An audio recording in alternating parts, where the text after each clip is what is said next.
Good morning साथीहरू। मेरो नाम चाहिँ आस्का बमजन। मेरो घर चाहिँ इलाम सितिचुम्का पञ्चमी अनि यो चाहिँ मेरो फर्स्ट मिनी ब्लग हो। अनि यो मिनी ब्लगको सुरुवात चाहिँ मैले गुम्बा जाँदै गर्दाखेरि गरिदिएँ। आज दशमी थियो नि त, अनि हामी चाहिँ गुम्बा जाँदै थियौँ। अनि राम्रो कामको सुरुवात अब राम्रो ठाउँ र राम्रो दिनबाट गरिदिउँ न त भनेर मैले चाहिँ मिनी ब्लग स्टार्ट गरिदिएँ। अनि गुम्बा जाने बाटो चाहिँ उकालो थियो नि त, प्लस गर्मी आज चाहिँ फेरि अनि भइरहेको थियो। अनि यो चाहिँ हाम्रो डम्फु भन्छ तामाङको one of the musical instrument. यो डम्फु चाहिँ हाम्रो गुम्बाभन्दा अलिक तलतिर थियो नि त। अनि यो चाहिँ छ हाम्रो गुम्बा साथीहरू, कति राम्रो छ। यो चाहिँ बन्ने क्रममै छ। अनि यहाँ चाहिँ हेर्नु न साथीहरू, कति राम्रो भइरहेको थियो मकैहरू पनि। अनि चाहिँ आज गुम्बा चाहिँ आङ्गीसँग जाँदै थिएँ। आङ्गी भनेको चाहिँ हाम्रो तामाङ भाषाबाट फुपू हो है। अनि हामी चाहिँ गुम्बा पनि पुग्यौँ। अनि आजको दिन चाहिँ फेरि कति राम्रो थियो क्या। अनि शान्त थियो, त्यहाँको वातावरणहरू पनि यस्तो होली प्लेसहरूमा राम्रो लाग्छ मलाई। अनि यो चाहिँ छु हाम्रो गुम्बाको भित्रपट्टि। अनि हाम्रो गुम्बाको नाम चाहिँ श्री पाल्चन डुब्लिङ गुम्बा हो नि त। यो चाहिँ माथि छ अलिक। अनि हामी आउँदाखेरि त यहाँ मेमेहरूले पढाइराख्नु भएको थियो। अनि हामी पूजाहरू गऱ्यौँ। अनि यो चाहिँ कुहरू राख्नुको लागि बनाउनु भएको रहेछ। कु भनेको चाहिँ हाम्रो बुद्धको ठुल्ठुलो मूर्तिहरू हो। यसलाई चाहिँ पुरा ढाकेर राखिरहेको थियो, चिसोहरूले हुस्सेहरूले नभेटोस् भनेर। अनि यहाँ चाहिँ हुनुहुन्थ्यो मेमे। अनि मेमेले चाहिँ यहाँ साङहरू बाल्दै हुनुहुन्थ्यो, धुपहरू बाल्दै हुनुहुन्थ्यो, पूजाहरू गर्दै हुनुहुन्थ्यो। यहाँ चाहिँ हामी बाहिर आइसक्यौँ। अनि मामहरू आङ्गीहरू कुरा गर्दै हुन्थ्यो। त्यतिकैमा हामीलाई खाजा ल्याइदिनु भयो मामले। अनि यो चाहिँ छ हाम्रो गुम्बाको किचन। त्यस्तो राम्रो विकसित त छैन, बन्ने क्रममा छ।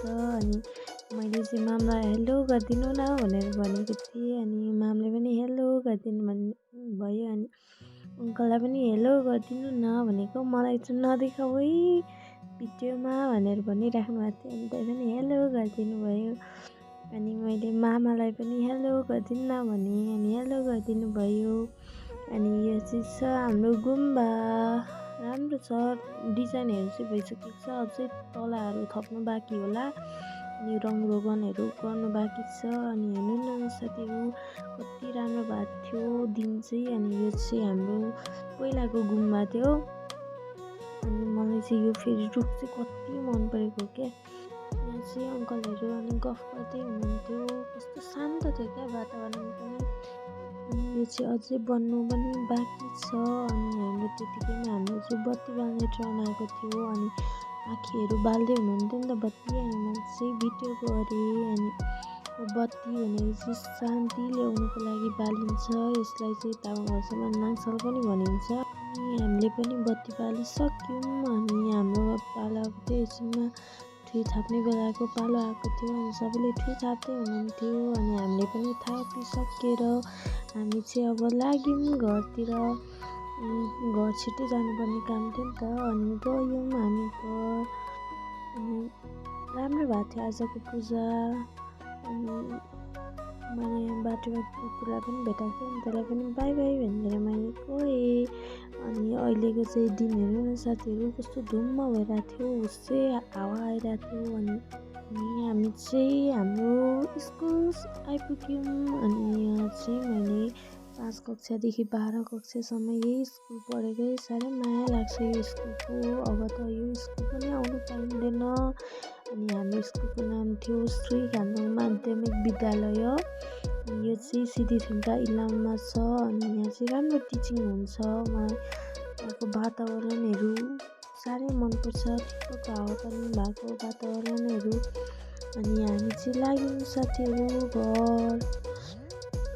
अनि यहाँ चाहिँ हेर्नु न राम्रो भएको थियो। यहाँ पनि सबैले मकैहरू रोपेर कति राम्रो भएको थियो। दिनहरू हेर्नु न, पुरा हावा चलिरहेको थियो, हुस्से लागिरहेको थियो।